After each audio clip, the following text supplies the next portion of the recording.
మహానాడు కార్యక్రమం అనేది ఎంత అంగరంగ వైభవంగా జరిగిందో అంతే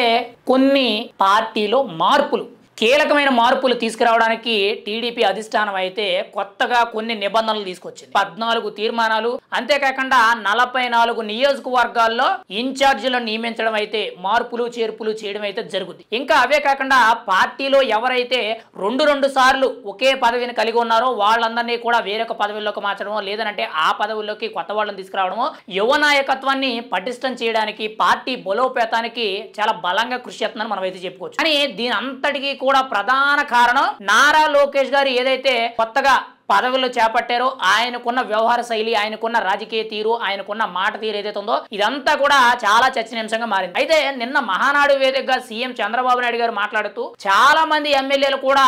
ఇప్పటికీ కూడా మారడం లేదు అందుకే ఇప్పుడు వాళ్ళ మీద కొంత వ్యతిరేకంగా ఉన్న ప్రజలు ఏదైతే ఉందో అదంతా కూడా కవర్ చేయడానికి నేను వర్క్ షాప్స్ అనేవి కండక్ట్ చేస్తున్నాను జిల్లాల పర్యటన కూడా రాబోయే రోజుల్లో వస్తాను ఎప్పుడు ఎక్కడికి వస్తానో తెలియదు ప్రతి ఒక్కరు కూడా ఎలర్ట్ గా ఉండాలని చెప్పి చాలా గట్టిగా ఆదేశాలు ఇవ్వడం జరిగింది దీన్ని పక్కన పెట్టుకుంటే 44 నియోజకవర్గాల్లో ఇప్పటికీ కూడా ఎమ్మెల్యేల పనితీరు అనేది పెద్దగా మారడం లేదు ఏదో ఉన్నామని పేరుకు ఉన్నాము చేసామని పేరుకు చేసామని తప్పితే ఎక్కడా కూడా ప్రజల్లోకి లోతుగా వెళ్ళి కొంత వాళ్ళని పట్టించుకునే విధంగా ప్రజా సమస్యల్ని భుజాన వేసుకునే విధంగా వాళ్ళు ప్రవర్తించడం లేదు అందుకే ఇప్పుడు ఆయా నియోజకవర్గాలన్నీ కూడా టీడీపీ అధికారంలో ఉన్న 132 స్థానాలు ఏవైతే ఉన్నాయో ఆ 132 స్థానాల్లో 44 నియోజకవర్గాలకి ఎమ్మెల్యే ఉన్నా ఎమ్మెల్యే లేకపోయినా కానీ ఖచ్చితంగా అక్కడ ఇన్ఛార్జీలు నియమించడం జరుగుతుంది పార్టీ తరఫున ఒక ఇన్ఛార్జ్ ఉండడం జరుగుతుంది ఒకవైపు ఇన్ఛార్జ్ పనిచేయడం జరుగుతుంది ఇంకోవైపు ఎమ్మెల్యే పనిచేయడం జరుగుతుంది ఇద్దరు కూడా సమన్వయంగా మాట తీరు మీద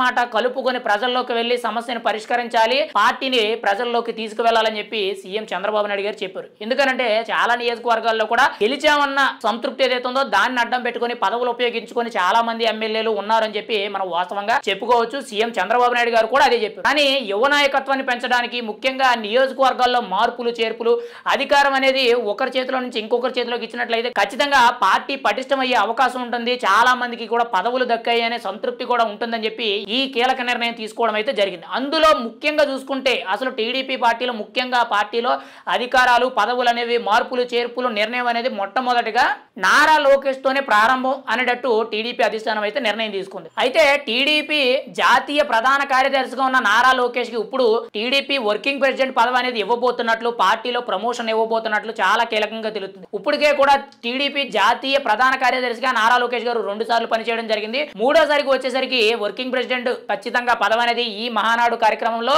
ఈ రోజు కానీ రేపు కానీ ఖచ్చితంగా అనౌన్స్మెంట్ చేసే అవకాశం ఉంది ఏది ఏమైనా సరే టీడీపీలో చాలా కీలకమైన మార్పులు రాబోతున్నాయి 14 తీర్మానాలు ఖచ్చితంగా ప్రజలే గాని కార్యకర్తలే గాని అభిమానులే గాని ప్రతి ఒక్కరికి కూడా ఖచ్చితంగా వాళ్ళకి 100కి 100 పళ్ళు అందుబాటులోకి వచ్చే విధంగా అవి చేస్తాము ఆ తీర్మానాలని వాళ్ళకి ఖచ్చితంగా ఉపయోగపడే విధంగా తీర్చిదిద్దుతామని చెప్పి సీఎం చంద్రబాబు నాయుడు గారు చెప్పారు అంతేకాకుండా 44 నియోజకవర్గాల్లో ఇన్ఛార్జీల మార్పు అనేది జరుగుతుంది ఇప్పుడున్న ఇన్ఛార్జిని ఖచ్చితంగా మార్చడం జరుగుతుంది లేదంటే అక్కడ ఎమ్మెల్యే ఉన్నా కానీ ఇన్ఛార్జిని నియమించడం జరుగుతుంది అని చెప్పి చాలా కీలకంగా చెప్పడం జరిగింది దాంతో పాటు నారా లోకేష్ గారికి అధినాయకత్వానికి సంబంధించిన టీడీపీ పగ్గాలు ఏవైతే ఉన్నాయో పార్టీ వర్కింగ్ ప్రెసిడెంట్ పదవి అనేది చాలా కీలకంగా అనేటట్టు ఇస్తున్నట్టు తెలుస్తుంది మరి ఏం జరుగుద్ది టీడీపీలో ఈ మార్పుల వల్ల ఇంకా ప్రజల్లోకి ఎంత లోతుగా వెళ్తుంది అనేది సీఎం చంద్రబాబు నాయుడు గారు తీసుకున్న నిర్ణయాలు అనేవి ప్రజల్లోకి ఎంత దూసుకుపోతాయనేది మనం అయితే ఎదురు చూడాలి ఏది ఏమైనా సరే ఈ రోజు మహానాడు కార్యక్రమం అనేది అంగరంగ వైభవంగా మహానాడు కార్యక్రమంలో ఎటువంటి పరిణామాలు చోటు చేసుకుంటాయి ఎవరెవరికి పదవులు వస్తాయి ఎవరెవరికి పదవుల నుంచి తప్పిస్తారు నారా లోకేష్ గారికి జాతీయ అధ్యక్ష పదవి ఇస్తారా లేదంటే టీడీపీ వర్కింగ్ ప్రెసిడెంట్ పదవి ఇస్తారా అనేది మనం అయితే ఎదురు చూడాలి